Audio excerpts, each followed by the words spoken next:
پیازچه رو خورد میکنیم، کاملا ریزش کنیم. از اون ور ریحون تازه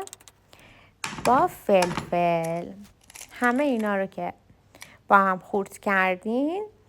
پیازی که آبشو گرفتین، گردو، ادویه، سبزی‌های خورد شده و گوشت با تخم مرغ و آرد ذرت، همه رو با هم ترکیب میکنید و بعد بذارید 1 ساعت استراحت بکنه. برای سس شامیمون پیاز رنده شده، گردو با رب انار، اینا رو با هم تفت میدیم،